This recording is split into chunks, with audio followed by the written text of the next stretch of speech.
Ayan ang close-up look guys ng aking new project. Diba? Ayan ang itsura niya guys. At let us see kung ano ang kalalabasan sa nagawa ko guys. So ayan ang aking next project.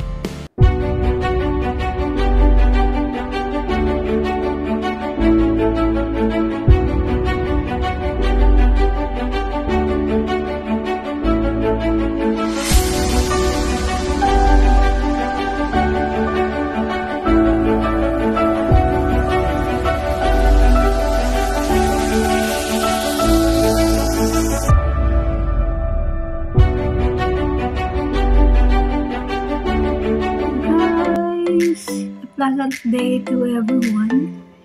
For today's vlog ay gagawa ulit ako ng rhinestone at ito yung kanyang design.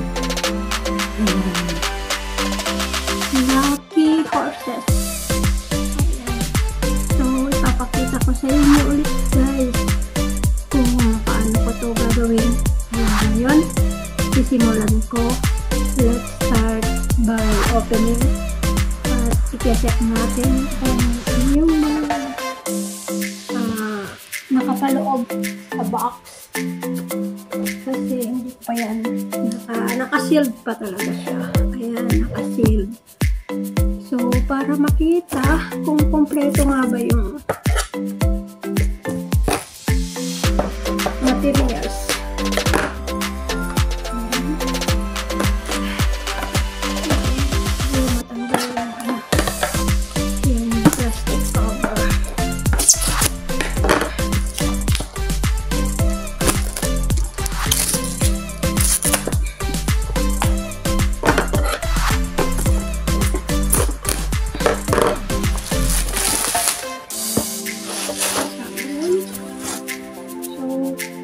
Clear. Ayan yung design.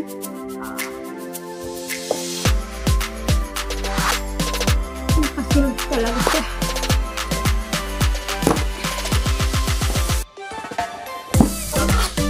Hirap naman buksan. Baliktarin ko nga. Parang ito yung bukasan niya.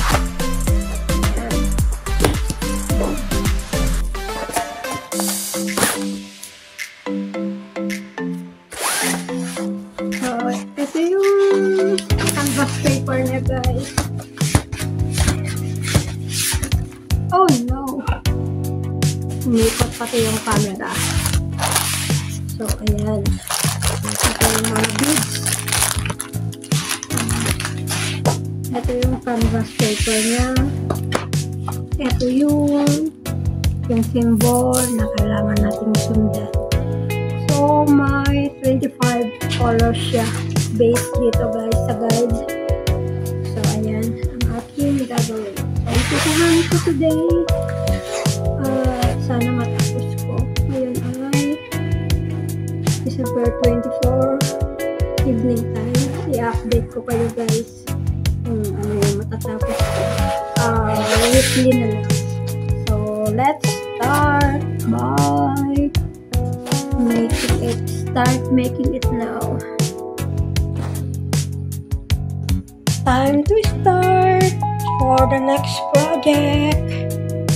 Ito guys, ang next project ko. Bale, may base dyan ay may 25 colors of beads. Ayan. At ito yung mga beads niya. Ayan.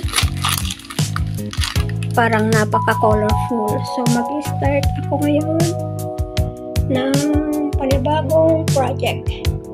At ito ay magiging gift ko sa lucky friend.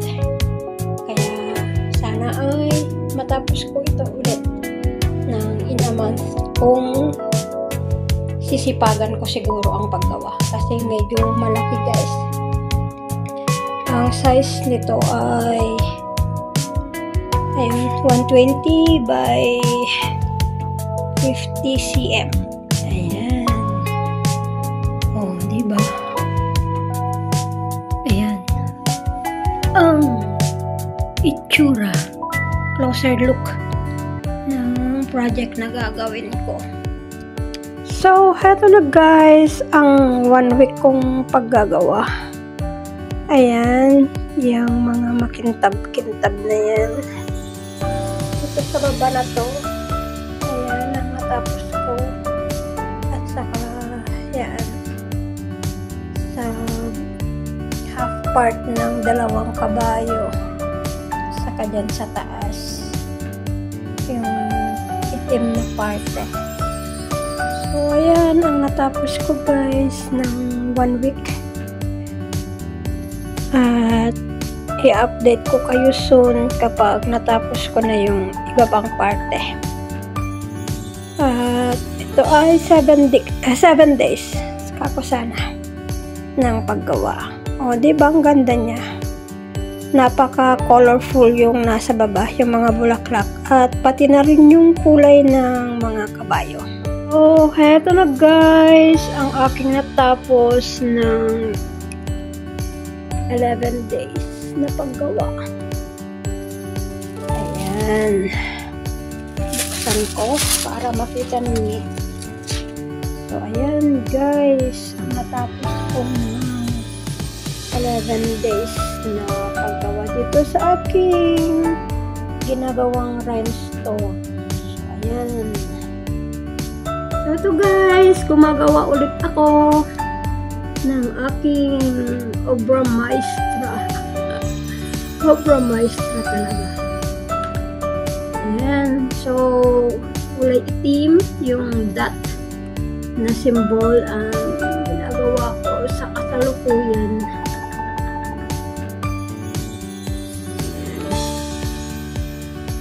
So, kapag may free time ako, ito ang ginagawa ko guys. At later ay pangregalo ko ito. Kaibigan ko. Ayan.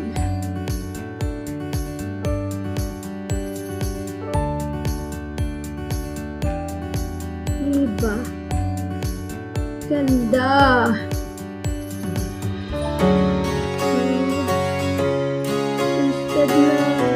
Nakafocus ako. Ang ginagawa ko guys. Libangan. So, update ko kayo ulit soon. Ito yung natapos ko ng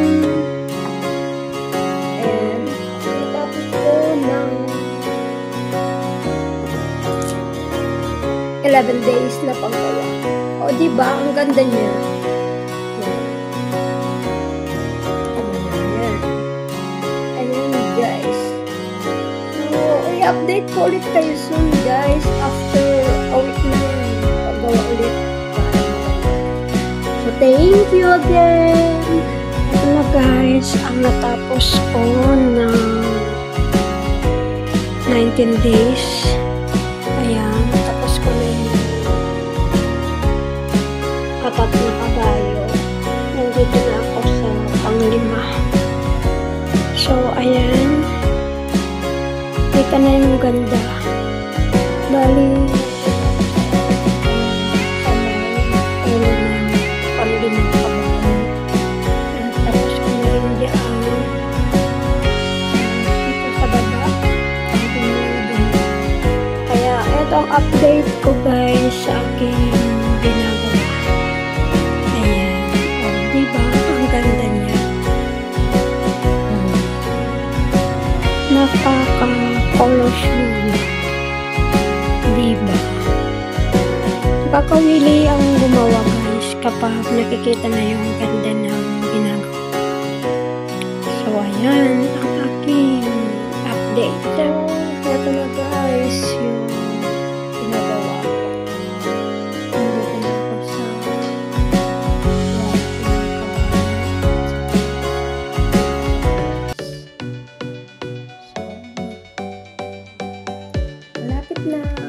malapit ko nang matapos.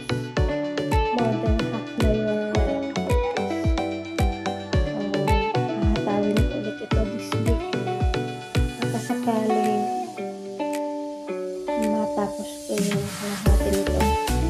Hindi ko pa nagawa para sa ganun makita ko na yung final result ng ginagawa ko. So, ayan, yung tapos na area. O, diba? Ang ganda, ang kintab. So, nandito na ako sa area. Ayan. So, update ko kayo soon, guys, kapag natapos ko. O kung malapit na, para sa ganun time to time yung update. So, thank you sa support ninyo, guys. Ang aking next update, guys, sa aking ginagawa.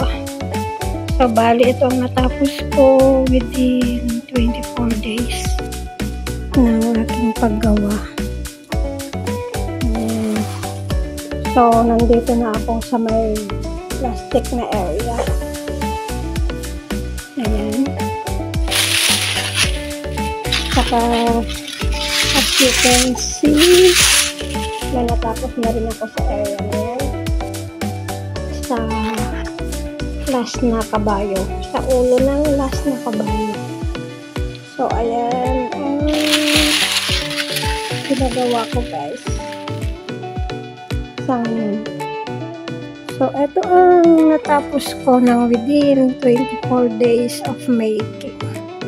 Napakaganda ng kulay niya. So, tutuloy ko ang paggawa for today. Baka sakaling next week ay matapos ko na. Kasi konti na lamang, guys. Ayan na lang sa may plastic. Nakakoveran na yung plastic na yan. So, kung makakapag-concentrate ako nitong week na to or till next week, matatapos ko na siguro ito. So, ito yung kinalabasan ng aking paggawa for 24 days. Ayan yung natapos ko. Totally finished na yung area na yun, guys. So, update ko kayo soon again. Thank you for watching.